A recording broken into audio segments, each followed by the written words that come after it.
नमस्कार. महाराष्ट्र समाज, राजेंद्र नगर आणि तरुण मंच या इंदोरमधल्या सांस्कृतिक क्षेत्रातल्या अग्रगण्य मानल्या जाणाऱ्या संस्थांच्या वतीनं आयोजित आभासी गणपती उत्सवातील जे उपक्रम आहे त्या उपक्रमातील दुसऱ्या दिवशी आज ऋषीपंचमीच्या मुहूर्तावर मला आपल्याशी संवाद करता येतो आहे, याचा आनंद मी प्रथम व्यक्त करतो. शेगावीचा राणा अशी ज्यांची ओळख आहे त्या अलौकिक संत गजानन महाराज यांच्या पुण्यतिथीच्या निमित्तानं आपण त्यांच्या चरित्राचं थोडंसं अवलोकन करणार आहोत. गजानन महाराजांची ही वाकपूजा करण्याची संधी मला या संयोजकांनी दिली आणि या संयोजकाच्या उपक्रमाला जे श्रोते प्रतिसाद देत आहेत या दोघांबद्दलही मी सुरुवातीला आभार व्यक्त करतो आणि श्री गजानन महाराजांच्या चरणी शतशत वंदना करून आजच्या या सगळ्या वाकपूजेला मी प्रारंभ करतो आहे. जगभरातल्या अनेक मराठी कुटुंबांमध्ये श्री गजानन विजय या संत चरित्रकार दासगणू महाराजांच्या ग्रंथाचं नित्य पारायण होत असतं.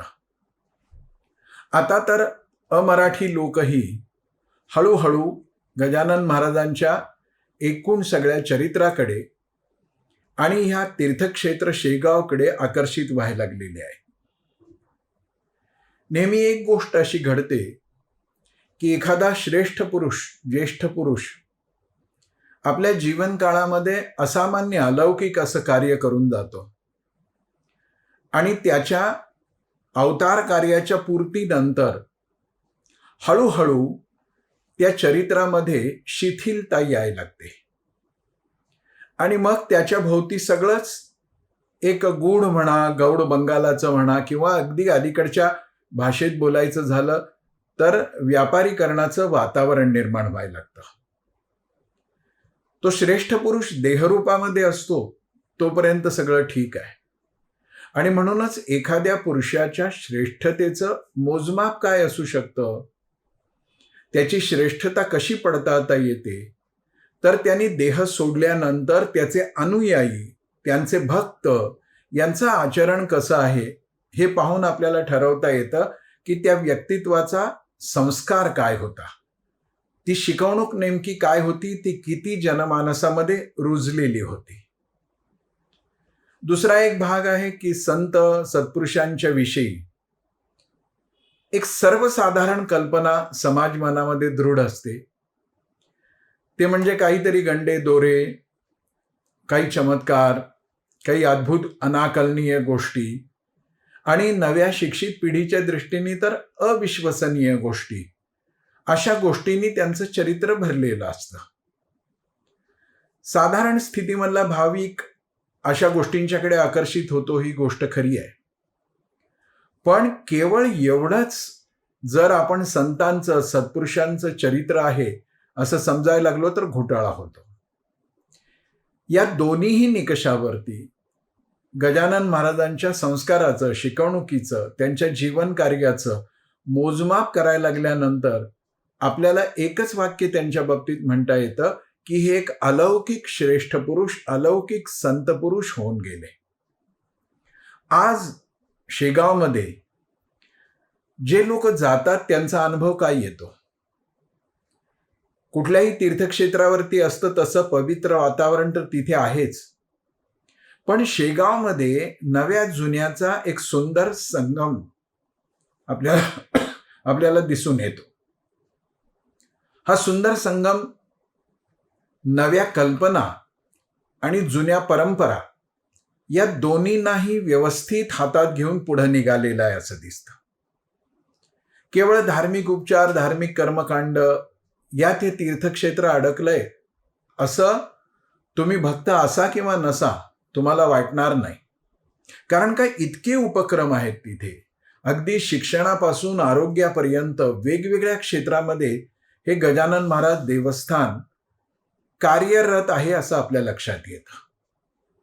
ही पृष्ठभूमी अशासाठी सांगतो आहे मी की महाराजांच्या देह त्यागल्यानंतर त्यांच्या अनुयायांनी भक्तांनी केलेलं आचरण म्हणजे नेमकं काय आहे हेही यातून स्पष्ट होतं.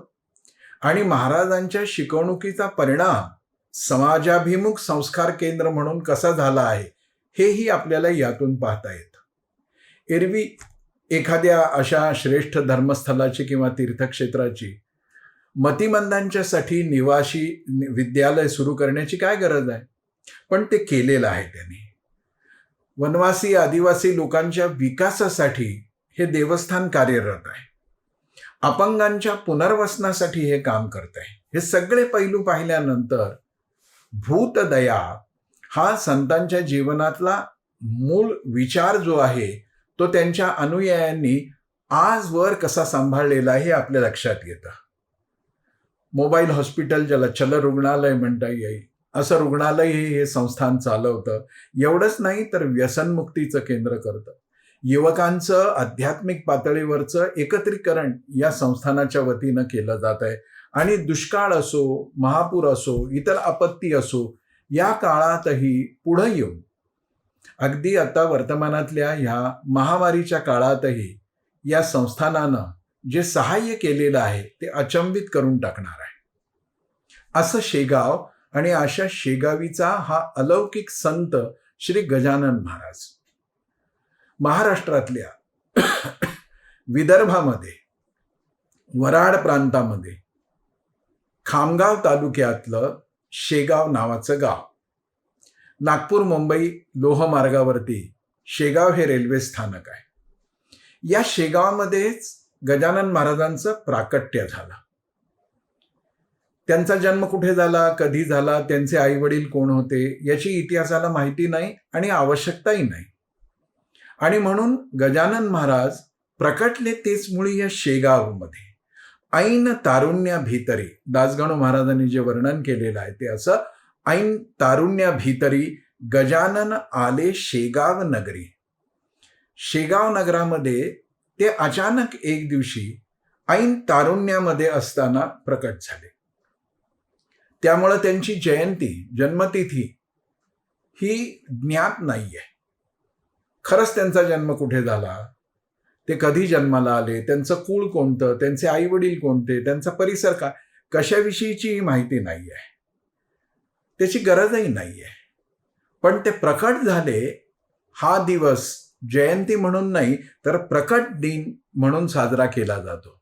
माघ वद्य सप्तमी शके 1800 मध्ये शनिवारच्या दिवशी गजानन महाराजांचं प्राकट्य शेगाव नगरीमध्ये झालं. तारीख होती 23 फेब्रुवारी 1878. म्हणजे आजपासून जवळजवळ 142 वर्षापूर्वी महाराज शेगावमध्ये लोकांच्या समोर आले. लोकांच्या समोर आले म्हणजे ज्यांच्यामध्ये ती पारख होती की असा कोणीतरी एक श्रेष्ठ पुरुष आहे, ही एक श्रेष्ठ विभूती आहे, आणि त्यांच्याविषयीची उत्सुकता निर्माण झाली. आता जे असे अजन्म असतात, म्हणजे त्यांचा जन्म कुठे झाला, काय झाला माहिती नाही, त्यांची जयंती नसते, आणि जयंती नसते म्हणून मयंती पण नसते. म्हणजे ते जन्मले आणि ते गेले, निवर्तले, हे दोन्ही शब्दप्रयोग त्यांच्या बाबतीमध्ये अनाठाई चुकीचेच ठरतात. समजा ना, येणं झालेलं नाही म्हणजे जन्म झालेला नाही, मग मरण कसं होणार. देहातलं हे दैवी चैतन्य देह सोडून चराचर व्याप्त होतं, आणि म्हणून तो दिवस मयंतीचा, मृत्यू दिवसाचा दिवस मानला जात नाही, तर तो दिवस पुण्यतिथीचा मानला जातो. तसंही महापुरुष सत्पुरुष हे जेव्हा देह ठेवतात त्यावेळेला ती तिथीच पुण्यतिथी होऊन जाते. सामान्य माणसासाठी मरण हा एक दुःखाचा विषय आहे, पण सत्पुरुषांच्यासाठी अशा पद्धतीनं देहत्याग हे वासांसी जीर्णानी यथा विहाय नवानी गृह्णाती नरोपराणी अशा पद्धतीचंच असतं. आणि त्यामुळं आज ऋषीपंचमीच्या दिवशी आपण जेव्हा त्यांच्या चरित्राचा विचार करतो आहोत तेव्हा ही त्यांची पुण्यतिथी आहे असं आपण म्हणतो. आज त्यांनी देहाच्या बंधनामध्ये असलेलं चैतन्य सोडून दिलं आणि ते सर्व व्याप्त राहिलेले आहे. गजानन महाराजांची ढोबळ माहिती असणारा किंवा त्यांच्याविषयी उत्सुकतेने थोडीफार माहिती घेतलेला सश्रद्ध माणूस गजानन महाराजांचं वर्णन करताना काय करेल तर चमत्कार करणारा अवलिया अशा शब्दात करेल. अशा शब्दामध्ये करण्यामध्ये एक घोटाळा आहे की जणू काही त्यांनी आयुष्यभर फक्त बुद्धीच्या पलीकडचे तर्काला न पटणारे चमत्कारच केलेले आहेत अशी धारणा होऊ शकते. चमत्कार वाटावं असं त्यांच्या जीवनामध्ये खूप काही घडलंय. म्हणजे प्राकट्य ते समाधी या त्यांच्या जीवनकाळामध्ये 75 प्रसंग असे दासगणू महाराजांनी लिहिलेल्या चरित्रामध्ये आपल्याला सापडतात की जे चमत्कार वाटावे असे आहेत. पण या 75 प्रसंगामध्ये आपल्या लक्षात असं येईल बारकाईनं की बहुसंख्य चमत्कार वाटणाऱ्या प्रसंगांमधून त्यांनी प्रबोधनच केलेलं आहे. त्यांनी साधकांना काही शिकवणूक दिलेली आहे. साधकांना उपासनेच्या मार्गाने कसं जायचं आहे हे सांगितलेलं आहे. जन्मभर कष्टामध्ये अतिशय दुर्भिक्षामध्ये राहणाऱ्या भास्कर पाटलांची गोष्ट या चरित्रामध्ये येते. उदाहरण म्हणून आपण या घटनेकडे या प्रसंगाकडे आपण पाहूया. असं म्हटलं जातं की या भास्कर पाटलांचं शेत आहे, पाण्याचं दुर्भिक्ष आहे, पाटलांच्या घरातली गरिबी आहे, कष्ट करतायत पण हाती काही लागत नाही आणि त्यांच्या शेतामध्ये एक मोठी विहीर आहे. पण ही विहीर कोरडी ठणठणीत आहे. या विहिरीमध्ये टिपूसभर डोळ्याला लावता येईल इतकं सुद्धा पाणी नाही आहे. आणि मग चरित्रामध्ये प्रसंग असा येतो की महाराजांनी आत्तापर्यंत कोरडी ठाण असणारी ही विहीर आपल्या अस्तित्वाने काठोकाठ पाण्याने भरून टाकली. आता म्हटलं तर हा चमत्कार आहे. पण या चमत्कारामधल्या उत्तरार्धामध्ये प्रबोधनाचा धागा आहे. तो काय आहे तर आयुष्यभर जो कष्ट करतो आहे, तसं बघायला गेलं तर दारिद्र्यात राहतो आहे, अशा भास्कर पाटलांना पाण्याची इतकी उपलब्धी झाली तेव्हा शेत सुजल सुफल करणं त्यांचं स्वप्न असलं पाहिजे. ते झालंही. पण ह्या सगळ्या नव्या वैभवामध्ये भास्कर पाटील अजिबात रमले नाही. चमत्कारच जर म्हणायचं असेल तर हा आहे. यातलं प्रबोधन म्हणायचं असेल तर हे आहे. भास्कर पाटलांनी काय केलं की अशा पद्धतीनं कोरडी विहीर पाण्याने भरून टाकणाऱ्या महाराजांना जणू हे देवच आहेत या दृढ विश्वासाने स्वीकारलं आणि सगळं आयुष्य पुढचं पहा काय प्रबोधन आहे. संपन्नता प्राप्त झाली सद्गुरु कृपेनी, संतांच्या कृपेनी वा ईश्वरी कृपेनी, तर माणूस त्या कृपेकडे दुर्लक्ष करतो, त्याचं विस्मरण होतं आणि तो त्या नव्या प्राप्त वैभवामध्येच रमून जातो. भास्कर पाटलांनी तसं नाही केलं. भास्कर पाटलांनी सगळं पुढचं आयुष्य महाराजांच्या सेवेसाठी अर्पण करून टाकलं. काय घडलं परिवर्तन, कोणतं प्रबोधन झालं तर वैभवानंतरही, सुखाचे दिवस आल्यानंतरही संत सेवेसाठी जो आपलं जीवन देतो त्याच्या जीवनामध्ये काय घडतं तर योग समाधी घेत मुक्तीचे धनी झाले भास्कर पाटील. आता ह्या चमत्काराकडे म्हणजे केवळ पाण्याने विहीर भरून गेली एवढंच आपण लक्षात ठेवलं तर चमत्कार करणारा अवलिया हे महाराजांचं चित्र आपल्या मनावरती अगदी पक्क होऊन जातं. पण त्यातून त्यांनी काय घडवून दाखवलं, कोणतं प्रबोधन, साधकांना कोणता मार्ग दाखवला, हे जेव्हा आपण पाहतो तेव्हा आपल्या लक्षात येतं की चमत्कार महत्वाचा नाही आहे, त्या चमत्कारातून दिलेल्या बोधाकडे आपलं लक्ष गेलं पाहिजे. आणि म्हणून महाराजांची पोथी वाचत असताना कित्येक जण तर सतत पारायण करत असतात. ते पारायण करत असताना या बोधाकडे आपलं लक्ष जास्तीत जास्त कसं जाईल असा आपण प्रयत्न केला पाहिजे. देवीदास पातुरकर नावाचे शेगावमध्ये एक अतिशय श्रेष्ठी राहत होते. त्यांच्या घरी काही धार्मिक कार्य होतं. म्हणजे महाराज प्रकट झाले शेगावामध्ये त्या क्षणीचा, त्या दिवसाचा हा एक महत्वाचा प्रसंग आहे. आणि घरामध्ये जेवणावळी चालल्या होत्या आणि उष्ट्या खरकट्या पत्रावळी जेवण झाल्यानंतर बाहेर आणून टाकल्या जायच्या कुंडावरती, उकिरडावरती. जाता येता अनेक लोक ते सगळंच पाहत होते. पण 2 पुरुषांच्या ही गोष्ट लक्षात आली की अरे, या उष्ट्या खरकट्या पत्रावळीवर बसून त्या पत्रावळीवरचा अन्नाचा कण कण वेचून खाणारा हा वेडा दिसणारा कोणीतरी माणूस आहे, पण हा वेडा नाही आहे. काय घडतं बघा. हे दृश्य तर अनेकांनी बघितलं असेल आणि अनेकांच्याही मनात हेच आलं असेल की वेडा तर आहे, भिकारी आहे, असे कित्येक जण खात असतात. परंतु या प्रसंगामध्ये महाराजांना पाहिलेल्या 2 शेगावकरांच्या मनामध्ये त्यांच्याविषयीची उत्सुकता, ओढ, जिज्ञासा निर्माण झाली आणि त्यातून गजानन महाराज शेगावला आणि सगळ्या भक्तांसाठी ते प्राप्त झाले म्हणायला हरकत नाही. तो प्राकट्याचा क्षण आहे.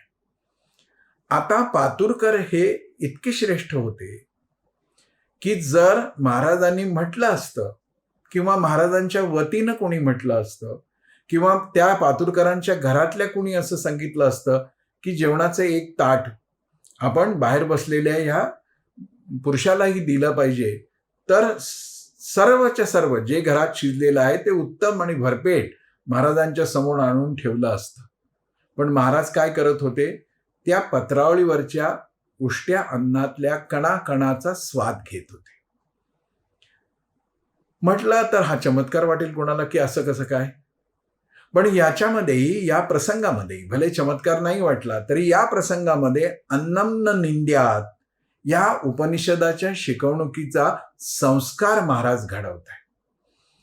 कोणत्याही पातळीवरती अन्नाची निंदा नाही झाली पाहिजे. अन्नामध्ये चांगलं, वाईट, आवडीचं, बिनआवडीचं हे काहीही नसतं. आता जेव्हा हा प्रसंग नवी पिढी वाचेल तेव्हा तिच्यावर हा संस्कार होण्याची गरज आहे की मी अन्नाचा अपमान करणार नाही, मी अन्न वाया घालवणार नाही, मी अन्नाच्या चांगुलपणाविषयी, वाईटपणाविषयी, आवडीनिवडीविषयी कुठलंही भाष्य करणार नाही. कारण अन्नाची निंदा करणं म्हणजे अन्न हे पूर्ण ब्रह्म आहे, त्या पूर्ण ब्रह्माची निंदा करणं आहे. महाराजांनी हे आपल्याला सांगितलं. महाराजांचं ते खाणं चालू होतं आणि तिथे उभ्या असलेल्या दासोपंत कुलकर्ण्यांना असं वाटलं की ह्यांना आपण आतून चांगलं जेवण आणून दिलं पाहिजे. ते आणलंही गेलं. महाराजांनी ते ग्रहणही केलं. पण ते ग्रहण करत असताना महाराजांनी काय केलं? नानाविध प्रकार जे होते त्या ताटात दिलेले ते सगळे एकत्र केले आणि मग खाल्ले ते. आता असं तरी काय, आंबट, गोड, तिखट, पक्वान्न जे काही होतं, भाजी, वरण सगळं एकत्र केलं आणि ते करून त्यांनी ते भक्षण केलं. याचा अर्थच असा आहे की योगी पुरुष आपल्या रसनेचा, जिभेचा चोचला कधी पुरवत नाही. ही चव, ती चव, हे आवडीचं, या कशाचाही विचार नाही, सगळं एकत्र केलं. बहुतेक सगळ्या योगी पुरुषांचं जीवन किंवा भिक्षा मागून जे तपस्साधना करता आहेत अशा श्रेष्ठ पुरुषांचं जीवन मिळालेलं सगळं अन्न एकत्र करून खाणं या पद्धतीचंच आहे. याचा अर्थच असा आहे की जिभेचे चोचले नाही पुरवले पाहिजे. सगळ्यात खट्याळ, सगळ्यात वांड इंद्रिय कोणतं असेल तर ते जीभ आहे. आणि या जिभेला जर आपण तिला पाहिजे तसं पुरवत राहिलो तर ती बाकी सगळी इंद्रिय शिथिल झाली तरी मरणाच्या क्षणापर्यंत जिभेचा चवणा चालूच राहतो. आणि म्हणून महाराज यातूनही हे सांगतायत की या चवी, ढवी, गोड, आंबट, तिखट, खारट, तुरट हे सगळं तुम्हा व्यवहारी संसारी लोकांच्यासाठी आहे, माझ्यासाठी हे काही फरक पडत नाही. आता महाराजांनी अन्न ग्रहण केलं आणि दासोपंत कुलकर्णींना असं वाटलं की आता यांना आपण पाणी आणून दिलं पाहिजे. आणि म्हणून ते म्हणाले की आपली आज्ञा असेल तर मी आपल्यासाठी प्यायला पाणी आणतो. आता ह्याच्यातही एक शिकवणूक आहे. तसं तर प्रत्येक ओवीतल्या प्रत्येक शब्दामध्ये अर्थ काढत बसलो तर आपला तासाभराचा वेळ कधीच संपून जाईल. श्रेष्ठ पुरुषांना, संतांना, गुरूंना एखादी सेवा देण्याची आपली इच्छा जरी झाली तरी आपल्या इच्छेने ती सेवा करायची नाही. सत्पुरुषाची अनुमती घेतली पाहिजे की मी हे करू का, आणि त्यांनी हो म्हटलं तर ती सेवा आपण केली पाहिजे. दासोपंतांनी तसं म्हटलं आणि ते पातुरकरांच्या घरातून पाणी आणायसाठी गेले.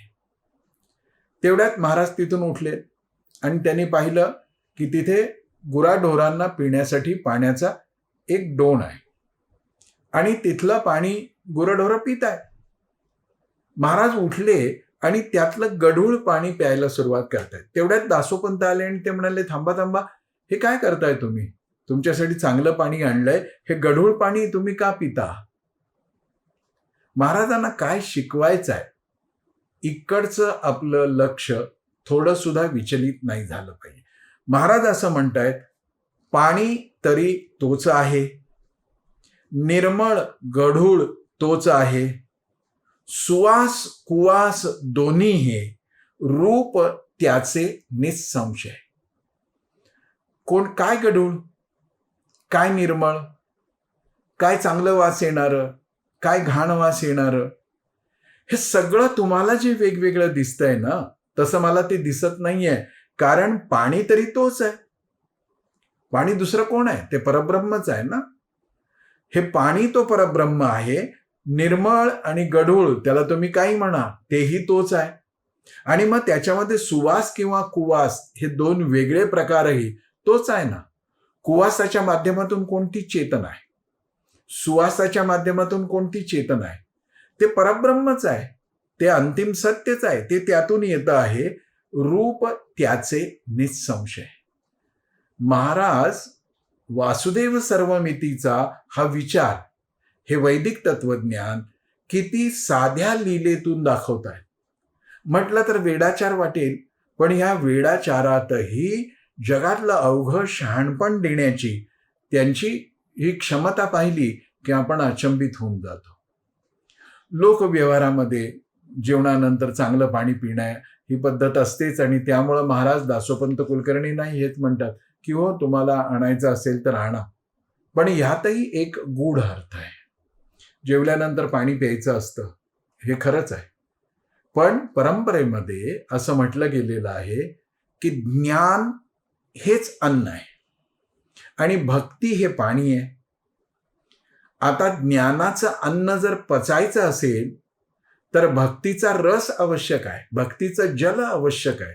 आणि हे दोन्हीही ग्रहण केल्यानंतर साधक व सिद्ध अवस्था यथार्थ होते. ही सगळी रहस्याची गोष्ट, आध्यात्मिक रहस्याची गोष्ट महाराज यातून सांगतायत. संतांच्या जीवनातले असे अनेक प्रसंग असतात की वरवर पाहिल्या गेल्यानंतर आपल्याला ते अतर्क्य वाटतात, पण त्यातला सूक्ष्म अर्थ जेव्हा आपण पाहायला लागतो तेव्हा कळतं की अरे, आपल्याला साधन मार्गामध्ये दिलेला हा उपदेश आहे. ही शिदोरी, हे पाथेय घेऊनच जर आपण पारमार्थिक वाटचाल करायला लागलो तर आपल्याला ते सगळं प्राप्त होईल. आणि ह्या सगळ्या गोष्टी प्राप्त होण्यासाठी आपल्याला मनाची जी तयारी करावी लागते, ती तयारी संतांच्या, सर्व संतांच्या चरित्रामध्ये अनेक अशा प्रसंगातून दिसते आपल्याला. ज्ञानेश्वर महाराजांनी भिंत चालवली हा चमत्कार वाटतो की नाही, पण त्याच्या पाठीमागचा अर्थ जो आहे तो लक्षात घेतला की मग अरे, असं आहे का, हे आपल्या लक्षात येतं. रेड्यामुखी वेद बोलवले म्हणजे काय झालं, तर ज्ञानेश्वर महाराजांनी जिच्यामध्ये जीव नाही अशी जडभिंत चालवणं म्हणजे जड झालेल्या समाजाला चेतना देणं आहे. रेडा हा बुद्धीनं अतिशय मठ्ठ मंद समजला जाणारा जीव आहे, त्यालाही वेदाचा अधिकार दिला ज्ञानेश्वर महाराजांनी. म्हणजे काय केलं, तर स्त्री असो, शूद्र असो, पुरुष असो, कष्टकरी असो, कुठल्याही जातीचा वर्णाचा असो, त्याला वेदाचं तत्वज्ञान स्वीकारण्याचा अधिकार आहे. हे रहस्य ज्ञानेश्वर महाराजांनी सांगितलं कोणतेही. आणि म्हणून असं म्हटलं जातं की संत चरित्रे परम पवित्रे सादर वर्णावी. संतांच्या चरित्रामध्ये अशा अनेक जागा असतात की ज्यातून आपल्याला गूढ गूढ गोष्ट कळायला लागते. संतांमध्ये जसा चव, आवड, निवड, गढूळ, शुद्ध असं, ही तरी एक योग्याची अवस्था आहे आणि त्या अर्थाने ते योगी आहेत गजानन महाराज. परंतु अशा अनेक गुणांचा परिचय ते ह्या लीलातून करून देतात. अशा अनेक गुणांचा परिचय, जसा आहे ना की समस्थिती, समदृष्टी किंवा सर्वत्र तोच आहे, ही गुणवत्ता. दुसरा प्रसंग आहे, त्यातही मला असंच वाटतं की किती निस्पृह असलं पाहिजे. सत्पुरुष, श्रेष्ठ पुरुष किती निस्पृह असतात, किती निरपेक्ष असतात. पहिल्यांदा दोघांनी पाहिलं प्राकट्य झाल्यावर, बंकटलालांनी आणि दासोपंत कुलकर्णींनी. या बंकटलालांच्या घरीच अनेकदा महाराजांचं वास्तव्य असे, अनेकदा जातही असत. एक दिवस बंकटलालांनी महाराजांची पूजा केली आणि नारळ आणि दक्षिणा त्यांच्या समोर ठेवली. आता त्या काळातली दक्षिणा किती असणार असून आणि असे पैसे पुढे ठेवले, तेव्हा महाराजांनी काय प्रतिक्रिया व्यक्त केली बघा. महाराज असं म्हणाले, पैशाप्रती पाहून, त्या पैशांच्याकडे महाराजांनी पाहिलं, दक्षिणेच्या रूपात ठेवलेले 4-2 पैसे जे काही होते, पैशाप्रती पाहून महाराज बोलले हसून. हसून ते बंकटलालना म्हणाले, काय व्यापारी समजून मजला तू हे अर्पितो? तू मला काही व्यापारी समजलाय काय की तू मला पैसे दिले मग मी तुला काहीतरी देईन? परमार्थामध्ये व्यापार नसतो आणि मला तर पैशाची काहीच मोह नाही, मला याची काय गरज आहे? हे व्यवहारामध्ये पैशांची गरज आहे हे खरं आहे, हे महाराजांनाही माहिती आहे. हे नाणे तुमचे व्यवहारी, व्यवहारामध्ये तुम्हाला पैसे पाहिजे, हे नाणे तुमचे व्यवहारी, मला न त्याची जरुरी. मला पैशांची गरजच नाही, गरज नाही. त्या पैशा वाचून माझं काही अडत नाही आणि मी पैशाला हात लावायचं काही कारण नाही आहे. भाव भक्ती नाण्यावरी संतुष्ट मी राहत असे. महाराजांची संतुष्टी कोणतं नाणं स्वीकारण्यात आहे? महाराजांची संतुष्टी, महाराजांचं समाधान हे भावभक्तीचं नाणं स्वीकारण्यात आहे. भावभक्ती नसेल आणि नुसते समोर पैसे ठेवले तर महाराज संतुष्ट होणार नाहीत, प्रसन्न होणार नाहीत, त्यांची कृपा आपल्याला मिळणार नाही. म्हणजे पैसे ठेवले हा अपराध मानून ते आपल्यावरती कृपा करणार नाही अशातला भाग नाही. त्यांना असं वाटलं की ठीक आहे, पैसे ठेवले पण ह्याचा भावही शुद्ध आहे, तर पैसे ते घेणार नाहीत, कृपा केल्याशिवाय राहणार नाही. बघा कसे समान असतात चरित्र. रामकृष्ण परमहंसांच्या आयुष्यातली गोष्ट आहे. रामकृष्णांनी कधी पैशाला, धनाला, द्रव्याला स्पर्श नाही केला. पण नरेंद्राच्या मनामध्ये, म्हणजे पुढे ज्यांना आपण स्वामी विवेकानंद म्हणतो, त्यांच्या मनामध्ये असं आलं की खरंच हे निस्पृह आहात का? हे कांचन, कामिनी या दोन्हीच्या पासून इतके अलिप्त आहेत का? एकदा परीक्षा बघू, असं नरेंद्रच्या मनात आलं आणि चांदीचं एक नाणं त्याने रामकृष्णांच्या अंथरुणाच्या खाली ठेवलं. नाणं जमिनीवर ठेवलं, त्याच्यावरती चटई आहे, त्याच्यावरती संतरंजी आहे, त्याच्यावरती घोंगडा आहे, त्याच्यावरती एक पांढरी चादर आहे, इतका आहे. रामकृष्ण आले आणि आपल्या आसनावर बसायसाठी त्यांनी हात टेकवला, फक्त हात, आणि एकदम विजेचा झटका बसावा तसा आपला हात त्यांनी काढून घेतला आणि ते म्हणाले की माझ्या अंथरुणाखाली विष कुणी ठेवलंय? म्हणजे इतक्या पदरांच्या खाली असलेल्या धनाच्या स्पर्शाने सुद्धा रामकृष्णांना धक्का बसला आणि त्यांनी ते तो नाणं काढायला लावलं. महाराजांनी तेच केलं, फक्त वेगळ्या पद्धतीने सांगितलं की मला पैशांची गरज नाही. कलियुगामध्ये पोटासाठीच संत होणं ही आता एक फॅशन रूढ व्हायला लागलेली आहे. गजानन महाराजांच्या बाबतीमध्ये असं आपल्याला म्हणता येत नाही, त्यांनी कधी आयुष्यात द्रव्याचा लोभ म्हणून ठेवलेला नाही. आता हे जे संतुष्टी आहे हे ज्ञानासह संतुष्टपण येणं आहे. म्हणजे हे संतुष्टपण नुसतं नाही आहे, हे ज्ञानासह आहे. ज्ञान पक्क असल्याशिवाय, म्हणजे एक अन्न अंगी लागलेलं असल्याशिवाय, भक्तीचा रस पिऊन, भक्तीचं पाणी पिऊन ती संतुष्टी, ती तृप्तीची ढेकर येणं शक्य नाही. एक प्रसंग आहे, एक अतिशय प्रख्यात कीर्तनकार आलेले होते, गोविंदबुवा टाकळीकर त्यांचं नाव. वेदांती होते, अनेक गोष्टी कंठस्थ होत्या, रसाळ आणि लोकांच्या मनावर प्रभाव टाकणारं कीर्तन करत असत. ते कीर्तन एका शंकराच्या मंदिरामध्ये चालू होतं आणि लोक जमलेले होते आणि महाराज एका झाडाखाली दूर बसले होते. आता प्रसंग चालला होता, आख्यान चाललं होतं भागवतातल्या एका हंस गीता प्रकरणावर. 11 स्कंधामध्ये भागवताच्या हंस गीता आहे. या हंस गीतेमधला आपल्याला हे माहिती असलं पाहिजे, भागवत तसाही कठीण ग्रंथ आहे. विद्यावानच नाही तर प्रकांड विद्यावान लोकांची फॅफ्या उडते भागवताचा अन्वयार्थ लावत असताना. त्या भागवतातल्या 11 स्कंधामध्ये तर तत्वज्ञानच फक्त काठोकाठ भरलेलं आहे. त्यातली ही हंस गीता आहे. या हंस गीतेतला एक श्लोक टाकळीकर बुवांनी उच्चारला. तो अर्धा झाला आणि दूर झाडाखाली बसलेल्या गजानन महाराजांनी उरलेला अर्धा श्लोक अतिशय स्पष्टपणाने, खणखणीतपणाने, बिनचूक आपल्या मुखावाटे प्रकट केला, म्हणून दाखवला. टाकळीकर बुवांना मोठं आश्चर्य वाटलं की हा असा लंगोटी घालून कसा बसा बसलेला वेडाविद्रा वाटणारा माणूस आहे, पण त्याला हंस गीतेतल्या श्लोकाचा उत्तरार्ध इतक्या स्पष्टपणाने म्हणता आला आणि म्हणून ते मंदिरातून बाहेर पडले. तोपर्यंत त्यांचं कीर्तन आज चालू होतं. सर्वदूर सर्वत्र ईश्वर आहे, भेदाभेद सगळं अमंगळ आहे, हे सगळ्या गोष्टी ते बोलतच होते. आणि त्यात हंस गीतेतला हा श्लोक आला. आणि जेव्हा महाराजांनी तो अर्धा श्लोक म्हटला तेव्हा टाकळीकर बुवा कीर्तनाची जागा सोडून महाराजांच्याकडे आले आणि हात जोडून त्यांना विनवणी करायला लागले की महाराज, तुमच्यासारखा ज्ञानी श्रेष्ठ योगी पुरुष असा बाहेर बसलेला आहे, हे बरोबर नाही आहे. मी शंकराच्या मंदिरात आहे हे खरं आहे, पण तुम्ही साक्षात शंकर आहात, तुम्ही आत चला ना. आता महाराज उठून आत जाऊ शकले असते किंवा मी येत नाही म्हणू शकले असते. अवधूत होतेच, आपल्या मनाच्या मर्जीचे मालक होते. तसं म्हणू शकले असते, म्हणाले असते तरी कोणाला वावगं वाटलं नसतं. पण या प्रसंगामध्ये महाराजांनी जे कृती केली ती कृती ही काय शिकवणारी आहे बघा. महाराज टाकळीकर बुवांना म्हणाले की अरे, तुम्हाला आता आत चल म्हणतो आहेस, इतके वेळ तू आत काय बोलत होतास की सर्वत्र तो ईश्वर आहे, सर्वत्र ईश्वर आहे तू बोललास ना.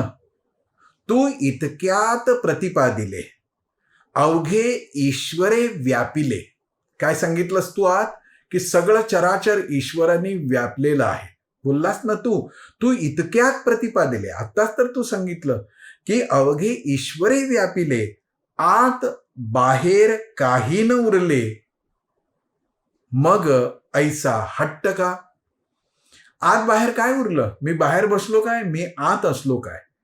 आत बाहेर कोणासाठी आहे? अज्ञानी अडाणी लोक आहेत त्यांच्यासाठी आहे. पण तू तर म्हणतो ना सर्व ईश्वरांनी व्यापलेला आहे, तर तुझ्यामध्ये असा भेद कसा काय? आणि महाराजांनी पुढे जे सांगितलं ते केवळ टाकळीकर बुवांसाठीच होतं अशातला भाग नाही. ज्यांना असं वाटतं की आपण कीर्तन करतो आहोत, प्रवचन करतो आहोत, प्रबोधन करतो आहोत, उद्बोधन करतो आहोत, व्याख्यानं देतो आहोत, त्या सगळ्यांनी लक्षात ठेवण्यासारखी गोष्ट आहे. खरं तर या सगळ्यांच्या डोळ्यावरची झापड उतरवणारं विधान महाराजांनी केलेलं आहे. महाराज असं म्हणतायत की तू इतक्यात जे प्रतिपादिले ना ते विसरून गेलास. जे जे जयाने सांगावे, महाराजांचे शब्द बघा, जे जे जयाने सांगावे ते ते त्याने आचरावे. तू आज काय बोललास आणि आता तुझं आचरण काय? शब्द छलासी न करावे साधकाने केव्हाही. साधकाने शब्दच्छल करत बसू नये. नुसतं पाठांतर खूप केलं आणि श्लोकामागे श्लोक म्हणून दाखवले, त्याचे अर्थ, अन्वयार्थ, त्याची उत्पत्ती, त्याचे समास, त्याचा विग्रह, सगळं व्याकरण मुखोद्गत करून दाखवलं, एवढ्यानी ते ज्ञान आत्मसात झालं असं नाही. फार तर विद्वान म्हणतील लोक, पण अनुभव असलेला सत्पुरुष म्हणण्याची शक्यता कमी आहे. आणि विद्वानांचं हे वैशिष्ट्य असतं की ते सोपा विषय फार कठीण करून सांगतात. आणि संतांचं हे वैशिष्ट्य असतं की कठीणातला कठीण विषय ते इतका सोपा करून सांगतात की बस. याचं कारण काय आहे तर विद्वान फक्त शब्द पकडतो, संत शब्दांच्या आतलं अर्थाचं आकाश आपल्या कवेत घेतात. आणि ज्या संतांना असा अर्थ कळालेला आहे, अर्थ आत्मसात झालेला आहे, त्यांचं सगळं अस्तित्वच त्या शब्दब्रह्माच्या अंतरंगातल्या अर्थाने भरून गेलेलं असतं. महाराज असं म्हणतात की शब्दच्छल कशासाठी करतो? बघा, श्रीमदाद्य शंकराचार्याने असंच म्हटलं, शब्दजालम महारण्यम बुद्धिभ्रमणकारकम. शब्दांच्या मागे जर आपण लागत राहिलो ना तर ते महाअरण्य आहे, त्याने बुद्धी भ्रमित होऊन जाते. म्हणून इशाऱ्यापुरता शब्द घ्यावा, कळण्यापुरता संकेतापुरता शब्द घ्यावा आणि हळूहळू शब्दातली एक एक अक्षर पिकलेल्या फळासारखं गळून पडावं आणि आतला शब्दातला रस आपल्या तावडीत यावा, तो आत्मसात करावा, त्याचा तो आनंद आहे. या सगळ्या दृष्टीनं दासगणू महाराजांनी लिहिलेलं महाराजांचं गजानन विजय हे चरित्र किंवा ही पोथी खरोखर अभ्यासण्यासारखी आहे. आता मी ज्या आखाड्यातून बुद्धीचा म्हणा, चिंतनाचा म्हणा व्यायाम करत आलो, त्या आखाड्यातून जे संस्कार मला मिळाले त्यामुळं मला सर्व पोथी छानच आहे, पण या सर्व छान पोथीमधला मला 15वा अध्याय अंमळ जास्त आवडतो. विशेषतः माझ्या तरुण मित्रमैत्रिणींना मी आग्रहाने सांगेन की बाकी काही तुम्हाला जमो, रोजच्या धबडग्यामध्ये धावपळीमध्ये न जमो, पण तुम्ही 15वा अध्याय तरी वाचलाच पाहिजे, समजून घेऊन वाचला पाहिजे. का असं म्हणतोय मी? तर तरुण मंच असो वा राजेंद्रनगरच्या सगळ्या गतिविधीशी जोडले गेलेले युवक युवती असोत, यांचा आणि माझा निकटचा संबंध आहे, मैत्र आहे आमचं. अनेक वर्ष आपल्याशी संवाद करतोय मी, त्यामुळे मला तो अधिकार आहे. तो काय अधिकाराने मी हे सांगतोय, तर मी ज्या संस्कारातून वाढत आलो त्या संस्काराचा परिणाम माझ्यावर असल्याने मला 15वा अध्याय आवडतो. कारण का, इथे देव आणि देश या दोन्हीच्या संबंधामधली गजानन महाराजांची आस्था फार तीव्रपणाने प्रकट होते. अनेकांना असं वाटतं की अध्यात्म करायचं आहे ना, मग देशकाल स्थितीचा विचार करता कामा नये, किंवा देशकाल स्थितीचा विचार करणारे लोक आहेत ना, त्यांचा असा गैरसमज झालेला असतो की हे अध्यात्म, धार्मिकता, परमार्थ हे सगळं टाळकुटेपणा आहे, निरर्थक आहे, याचा आपल्याशी काही संबंध नाही. पण गजानन महाराजांच्या पोथीतला हा 15वा अध्याय, याच्यामधले अनेक गोष्टी त्यातल्या सांगण्यासारख्या आहेत. मी फक्त उल्लेख करतो आहे आपल्यातली जिज्ञासा जागृत होण्यासाठी. लोकमान्य टिळकांच्या सभेत अमरावतीला महाराजांनी अध्यक्ष म्हणून यावं असा प्रस्ताव ठेवला गेला. खूप मोठे मोठे तालेवार लोक त्यावेळेचे होते. विदर्भात शिवजयंतीच्या कार्यक्रमासाठी टिळक महाराज येत आहेत याचं एवढं आकर्षण होतं आणि महिनाभर याची तयारी चालू होती, असा उल्लेख येतो पोथीमध्ये. आणि उत्सुकता होती, मग आता टिळक महाराजांच्या सभेला अध्यक्षही त्याच तोलामोलाचा पाहिजे, आणि म्हणून कोणी महाराजांचं नाव सुचवलं. आता महाराजांचं नाव सुचवल्यावर काही जणांना पटलं, काही जणांना पटलं नाही.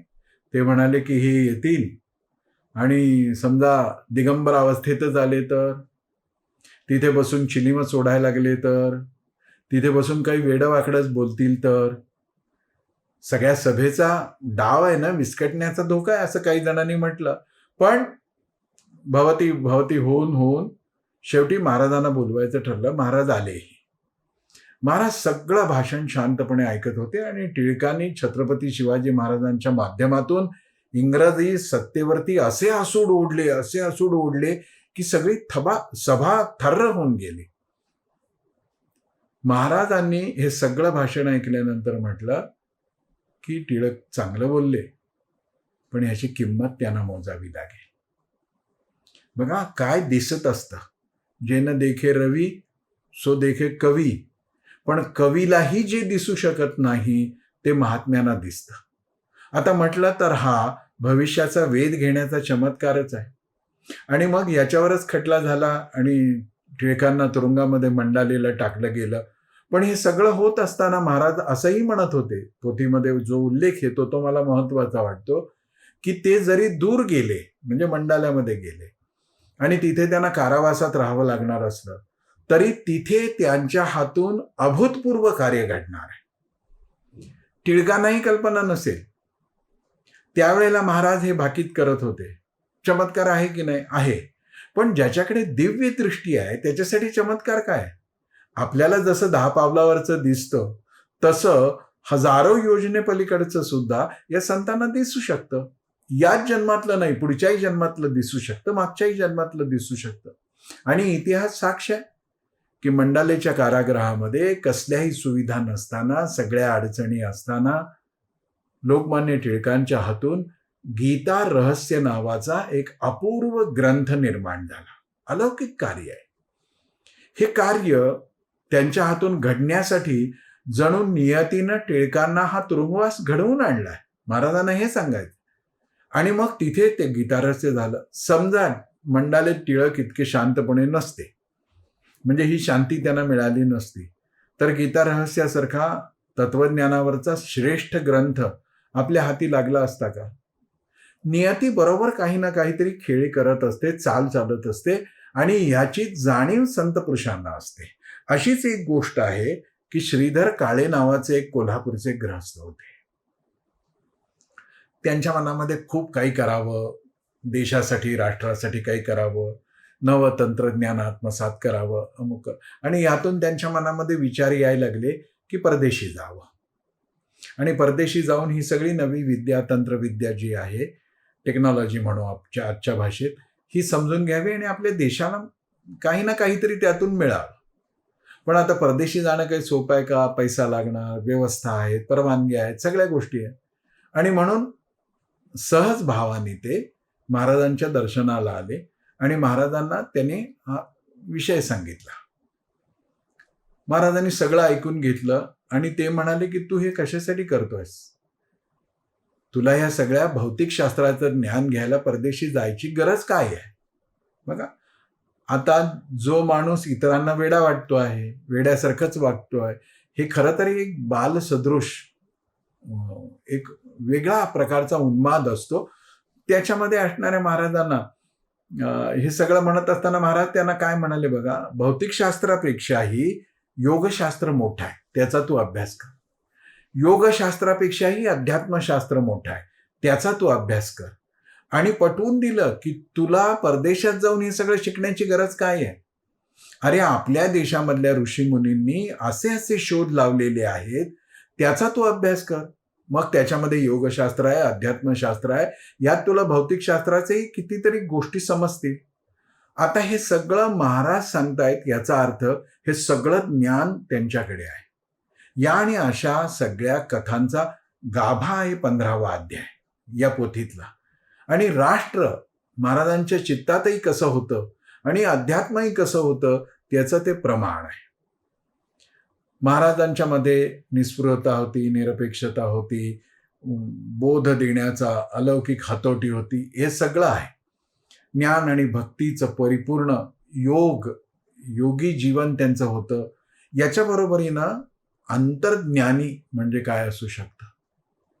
अंतर्ज्ञान जसं विदर्भामधल्याच अमरावती जिल्ह्यातल्याच एका छोट्या गावात कुणब्याच्या घरात जन्माला आलेल्या आणि जन्मतःच अंध झालेल्या, जन्मताना डोळे होते पण एकदा त्यांना डोळे आले आणि मामीने काहीतरी गावठी औषध घातलं आणि त्यांची दृष्टीच गेली. 15व्या-20व्या दिवशी काहीतरी ते अगदी पहिल्या महिन्यात त्यांची दृष्टी गेली आणि पुढे त्यांना दिसणं शक्य. अशा गुलाबराव महाराजांना किती ग्रंथातलं ज्ञान होतं, किती अलौकिक गोष्टींचं ज्ञान होतं. हे अंतर्ज्ञानी महापुरुष मग ते कुठेही जन्माला येऊ शकतात, कसेही अवस्थेत त्यांना राहावं लागलं तरी त्यांच्या अंतर्ज्ञानातली ही जी क्षमता असते ती विलक्षण असते. प्रज्ञाचक्षु असं नाव पडलं. चर्मचक्षु नव्हते पण ज्ञानचक्षु किती विकसित होते. आणि ज्याचे ज्ञानचक्षु विकसित आहे त्याला सगळं दिसतं. महाराजांच्या जीवनामध्ये चंदुमुखींचं एक प्रसंग येतो. सगळेजण बसले होते महाराजांच्या समोर, कोणी काही काही आणलं होतं, अर्पण करत होते. आणि हा बिचारा चंदुमुखीन हा एकटा एका कोपऱ्यात बसला होता आणि त्याला वाटत होतं की आपण काय द्यावं, आपण काय देऊ शकतो. आणि तो विचार करत असताना एकदम महाराजांचं लक्ष त्याच्याकडे गेलं आणि ते म्हणाले की जा तुझ्या घरी जा आणि कान्हावले घेऊन ये. कान्हावले म्हणजे एक करंजी सारखा प्रकार असतो, ते घेऊन ये. आता चंदुमुखींना असं वाटलं की कान्हावले आता अशा ऐनवेळी कसे काय मिळणार. तो घरी गेला, बायकोला विचारलं, तर ती म्हणे की असे कसे कानवले अक्षय तृतीयेच्या वेळी केले होते, महिना झाला. पण महाराजांनी त्यांना सांगितलं होतं की जा घरी जा आणि तुझ्या घरामध्ये जी मडक्याची उतरंड आहे त्यातल्या एका मडक्यामध्ये कानवले आहेत ते घेऊन ये माझ्यासाठी. आता ती बाई विसरली होती, हा चंदूमुखीनही विसरला होता. त्याला माहिती असायचंही कारण नाही. पण त्याच्या घरातल्या एका मडक्यामध्ये महिन्यापूर्वी केलेले 2 कानवले शिल्लक आहेत, 2 करंज्या शिल्लक आहेत, हे महाराजांना अंतर्ज्ञानाने कळालं होतं. कारण का, या सगळ्या क्षमता एका योग्याच्या आहेत. ते दिसायला बाह्य रूपाकडे बघायचंच नसतं. ऊस होय डोंगा परी रस नोहे डोंगा, काय भुललासी वरली या अंगा.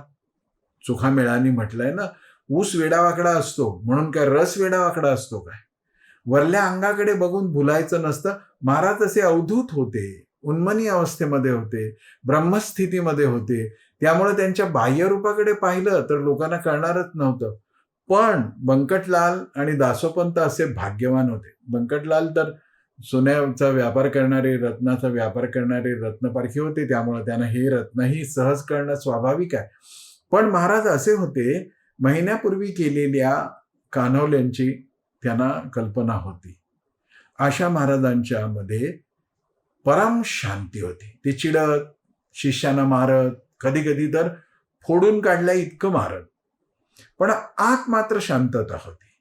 आणि ही परम शांती जी आहे ती परम शांती चित्ताच्या अभेद, कसलं डिस्क्रिमिनेशन नाही, कसला भेद नाही, या अभेद अवस्थेमुळं परम शांतीचे ते सर्वश्रेष्ठ अधिकारी झाले होते. एक फार सुंदर प्रसंग येतो. बंकटलालच्या शेतामध्ये मक्याची कणसं, बुट्टा खायला एकदा महाराजांना घेऊन बंकटलाल गेले. खूप चांगली कणसं होती मक्याची आणि 2-4 आकट्या पेटवल्या होत्या आलाव, आणि कणसं भाजून महाराजांना खायला द्यायची. घडलं काय, एका झाडाखाली बसून हे सगळ्या आकट्या पेटवल्या होत्या ज्यात कणसं भाजायची, आणि त्यामुळं त्यात काड्या, पाला पाचोळा सगळं घातलं होतं, ओपले घातले होते, आणि त्याचा धूर झाला. कामाला बसलेले गडी तिथे होते, बंकटलालही होते, आणि तो धूर झाला आणि कुणाच्याच लक्षात आलं नाही की ज्या झाडाखाली आपण बसलेलो आहे त्या झाडावर मधमाशांचं मोहळ आहे. आता त्या मधमाशा त्या धुरामुळं चिडून गेल्या, संतापून गेल्या, आणि त्या सगळीकडे धावायला लागल्या, आणि इथे सगळे जे बसले होते त्यांना चावायला सुरुवात केली त्याने. आता सगळ्यांवर त्या मधमाशांचा हल्ला झालाय.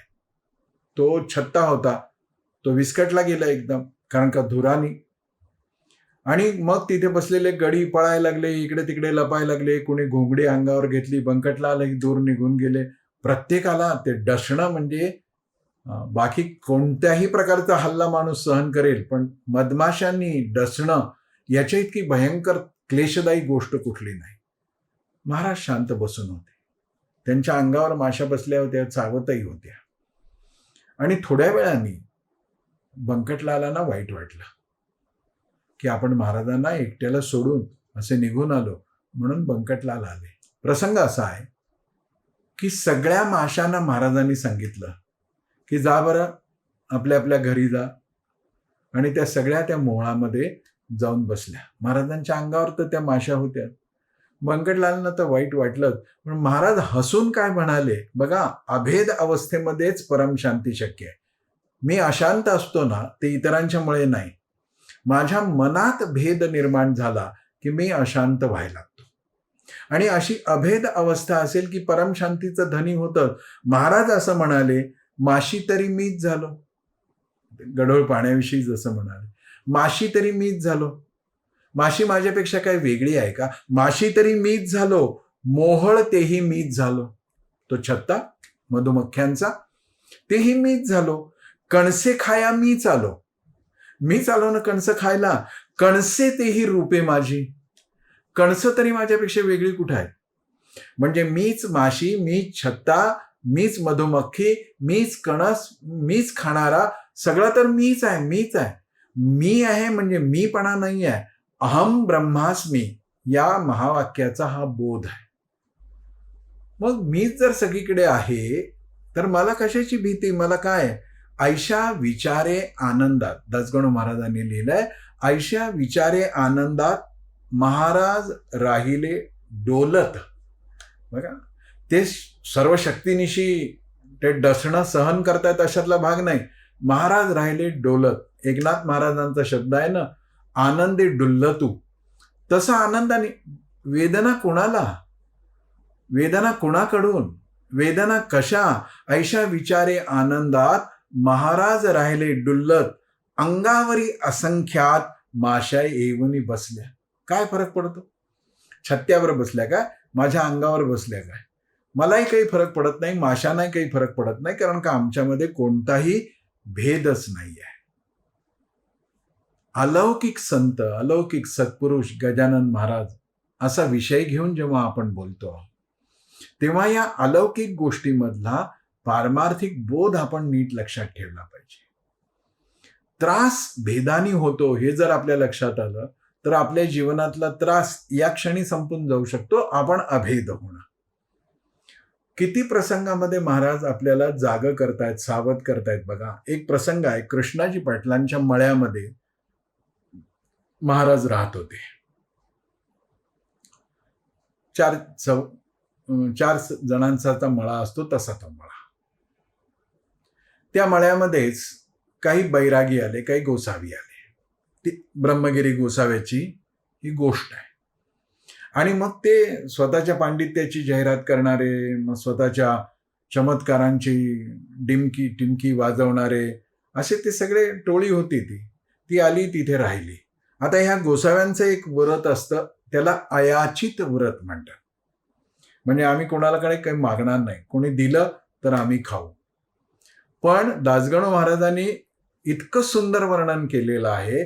ते असं म्हणतात की हे गोसावी जेव्हा आले तेव्हा त्यांनी कृष्णाजी पाटलांना बोलवून सांगितलं की आम्ही असं आहेत, असं आहोत, आणि हे आमचे ब्रह्मगिरी गोसावी तर मोठे महात्मा आहेत, ज्ञानी आहेत, परमज्ञानी आहेत, आदी आदी. आणि आज आम्हाला शिरापुरीचं जेवण तुम्ही द्या. आम्ही अयाचित आहोत, आम्ही मागणार काही नाही, न मागता तुम्ही द्या. बघा, लक्षात घ्या, आम्ही अयाचित आहोत, न मागता तुम्ही आम्हाला शिरापुरीचं जेवण द्या, आणि नंतर आम्हाला सगळ्यांना पुरेल असा गांजा आणून द्या.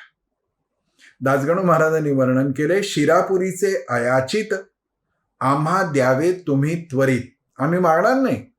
काय मागणार नाही? शिरापुरी मागणार नाही. आम्ही शिरापुरी मागणार नाही, पण तुम्ही आणून दिली पाहिजे. बघितलं ना हे ढोंग, बघितलं ना हे सोंग. आणि मग ते सगळं आता पाटलांनी सांगितलं की आता लगेच शिरापुरी तर काही उपलब्ध होणार नाही, पिठलं भाकरीचं जेवण केलंय. मला गजानन महाराजांच्या एकूण सगळ्या उपासना प्रकारातला हा प्रकारही खूप आवडतो. त्यांना दाखवायचा नैवेद्य इतका साधा आहे आणि इतका रुचकर आहे. बेसन, भाकर, मिरची, कांदा. कुठल्याही मराठी माणसाला याच्यापेक्षा जास्त दुसरं कुठलं पक्वान आवडत असेल असं मला वाटत नाही. भाकरी, बेसन, कांदा, मिरची असं असेल तर मराठी माणसाला ब्रह्मानंद प्राप्त झालाच पाहिजे. ती त्याची आवड आहे. आणि मग हे आज तुम्ही जेवण वगैरे झालं, मग ते ब्रह्मगिरी गोसावी प्रवचनाला बसले. ग्रामस्थ आले होते, गोसावी आहेत, महाराज आहेत, सगळेच म्हणून आलेले. आणि मग त्या गोसाव्यांनी प्रवचन केलं. गीतेतला एक श्लोक घेतला. गीतेतला असा श्लोक त्यांनी हुडकून काढला, नैनन छिंदंती शस्त्रानी नैनन दहती पावकाहा, आणि त्याच्यावरती एक लंब चौडं प्रवचन दिलं. समोर बसलेल्या गावकऱ्यांना ओ का ठो कळलं नाही. कारण का हे पांडित्य प्रकट करत होते. त्यातला भाव, त्यातला आनंद, त्यातलं रहस्य सोप्या व्यवहारी रोजच्या जीवनातल्या उदाहरणांनी सांगतच नव्हते. कारण का यांना आपल्या विद्वत्तेचा ताज संपवायचा होता. आणि कसंबसं प्रवचन संपल्यानंतर सगळे लोक उठले आणि म्हणाले की आता कुठे इथे बसता, झाला एवढा त्रास पुरं झाला, सगळे महाराजांच्याकडे आले. महाराज तर दुरून ऐकतच होते, नैनन छिंदंती शस्त्रानी नैनन दहती पावकाहा. गोसावी लांब लांब बोलतो आहे. आणि मग महाराजांच्या बरोबर बसून महाराजांची चिलीम पाटील पेटवून देत होते, भरून देत होते. महाराज चिलीम ओढत होते, सगळे लोक बसलेले आहेत. आणि अचानक महाराज ज्या बाजेवर पलंगावर बसलेले आहेत त्याच्यातून धूर यायला लागला. पेटला तो पलंग. ती चिलीम पेटवताना म्हणा, काही ठिणगी पडली, निखारा पडला आणि पूर्ण पलंग धदकायला लागला, पेटला. आणि सगळे घाबरले आणि महाराजांना म्हणायला लागले, उतरा उतरा. महाराज म्हणाले, मला बसू द्या, मला काही फरक पडत नाही. आणि पाटलांना सांगितलं की कृष्णाजी पाटील तुम्ही जा आणि त्या ब्रह्मगिरी गोसाव्यांना धरून या. आता हे पाटील चांगलेच होते. ब्रह्मगिरी गोसाव्याला धरून त्यांनी महाराजांच्याकडे, महाराज म्हणाले, बसा या पलंगावर, माझ्या शेजारी या, बसा. तो बसायला काही तयार होईना. तो म्हणाला, आग लागली, तुम्हीच उतरा. ते म्हणाले, अरे थोड्या वेळापूर्वी तर तू म्हणाला ना, नैनन दहती पावकहा, अग्नी मला जाळू शकत नाही, कुठलं शस्त्र मला मारू शकत नाही, काही बोलाचीच कडी बोलाचाच भात, बैस ना अग्नीत. आणि खरोखर तो गोसावी इतका लटपटायला लागला. त्याने महाराजांची क्षमा मागितली. तो म्हणाला, मी कसला कुठला सिद्ध पुरुष नाही, पोटासाठी संत झालोय, फुकट खायला मिळतं म्हणून आम्ही फिरतो आहोत, मला क्षमा करा, माझ्या हातून अपराध घडला. आणि महाराज त्या जळणाऱ्या पलंगावरती शांतपणे बसून राहिले होते. ही मनाची पेटत्या पलंगावर बसण्याची सुद्धा स्थिती किंवा हा चमत्कार, यातून त्यांना हेच सांगायचं होतं, बोलतो आपण लांब, ढीकभर, अनुभवाची वेळ आली तर गडबड होते. अशा अलौकिक संतांच्या जीवनातला परतीचा प्रसंग सुद्धा इतकाच अलौकिक आहे. आज ऋषीपंचमीच्या दिवशी त्या प्रसंगाचं थोडंसं चिंतन करून आपण ही चिंतन यात्रा थांबूया. आषाढीच्या वेळेला महाराज पंढरपूरला गेले होते हरिपाटलांच्या बरोबर. आणि पंढरपुरातलं सगळं दर्शन वगैरे झालं आणि निघताना ते म्हणाले की पांडुरंगाची भेट घेऊन येऊ, आपण दर्शन घेऊन येऊ. आणि विठ्ठलाच्या समोर उभे राहिले आणि हात जोडून त्यांनी विठ्ठलाकडे, पांडुरंगाकडे एक अनुमती मागितली. डोळ्यातून अश्रू वाहत होते. अनुमती मागितली. अशीच अनुमती ज्ञानेश्वर महाराजांनी मागितली होती. जेव्हा आषाढी यात्रेला ज्ञानेश्वर महाराज सर्व संतांच्या बरोबर गेले, तेव्हा तिथून परत आळंदीकडे निघताना त्यांनी विठ्ठलाकडे, पांडुरंगाकडे विनवणी केली ज्ञानेश्वर महाराजांनी की आता मला जे करायचं होतं ते सगळं झालेलं आहे, मला आता समाधी घेण्याची तुम्ही परवानगी द्या. आणि विठ्ठलाची परवानगी घेऊन ज्ञानेश्वर महाराज आळंदीला गेले आणि पुढे कार्तिक महिन्यामध्ये त्यांनी आषाढीचं पंढरपूरचा निरोप घेऊन कार्तिकीला आळंदीत गेलेला असताना तिथे त्यांनी संजीवन समाधी घेतली. अगदी तसाच प्रसंग आहे. दासगणू महाराजांनी वर्णन केलंय की गजानन महाराज विठ्ठलासमोर उभे राहिलेत हात जोडून, आता अवतार कार्य संपले. बघा जाणीव, अलौकिकत्व काय आहे. असे अलौकिक आत्मे ठरवून जन्माला येतात आणि ठरवून आपला देह सोडतात. आम्ही वैकुंठवासी आलो याच कारणासी, बोलिले जे ऋषी साच भावे वर्ताया. जन्माला येतानाच जीवनाचं ध्येय ठरवून येतात. ते म्हणतात की आता अवतार कार्य संपले, हे तू जाणसी वहिले. पांडुरंगा, तू जाणत नाही आहेस का, माझं अवतार कार्य संपलंय. जे मला करायचं होतं ते मी केलेलं आहे. आता अवतार कार्य संपले, हे तू जाणीसी वाहिले. पुंडलिक वरदा विठ्ठले, जाया आज्ञा असावी. हात जोडून महाराजांनी आज्ञा मागितली. ते म्हणाले की आता माझं अवतार कार्य संपलेलं आहे, आता मला जायची अनुमती द्या, तुम्ही परवानगी द्या, आज्ञा द्या. पुढे म्हणतात महाराज विठ्ठलाकडे बघून, देवा मी भाद्रपद मासी, भाद्रपद महिन्यामध्ये म्हणजे या महिन्यामध्ये भाद्रपदातल्या पंचमीला, देवा मी भाद्रपद मासी जावया इच्छितो वैकुंठासी. आषाढात हे सांगता येतं, जावया इच्छितो वैकुंठासी. मला इतरत्र कुठे जायचं नाहीये, वैकुंठाला जायचं आहे. अक्षयीचे राहावयासी तुझ्या चरणा सन्निध. तुझ्या पायाशी, तुझ्या चरणाशी मला पूर्णपणाने अक्षयी वृत्तीने, पुन्हा येणे नाही, पुन्हा जाणे नाही, आता नाही येणे जाणे, मला तुझ्या पायाशी राहायचं आहे. आणि मग पुढे ते शेगावला आले आणि ऋषीपंचमीच्या पवित्र दिवशी महाराजांनी आपल्या शिष्यांना बोलवलं. ते म्हणाले की या भाद्रपद महिन्यामध्ये आपण मृत्तिकेचे, मातीचं गणेश मूर्ती गणेश चतुर्थीला बसवतो आणि दुसऱ्या दिवशी चतुर्थीला स्थापना करतो, प्राणप्रतिष्ठा करतो आणि पंचमीच्या दिवशी त्याचं विसर्जन करून टाकतो. तसं आज पंचमी आहे, आज दुसरा दिवस आहे, काल गणपती बसलेला पहिला दिवस, आज दुसरा दिवस आहे, हा विसर्जनाचा दिवस आहे. आता विसर्जनाचा अर्थ नाहीसं होणं नाही, विशेषत्वानं सर्जन होणं म्हणजे सर्व व्याप्त होणं आहे. तसा हा गजानन आता विसर्जित करण्याची वेळ आलेली आहे.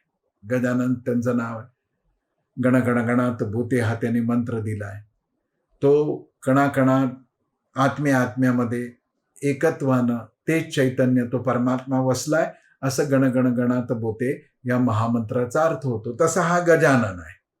तो दिवस आज आला, दासगणू महाराजांचे शब्द आहेत. तो दिवस आज आला जो साजरा पाहिजे केला.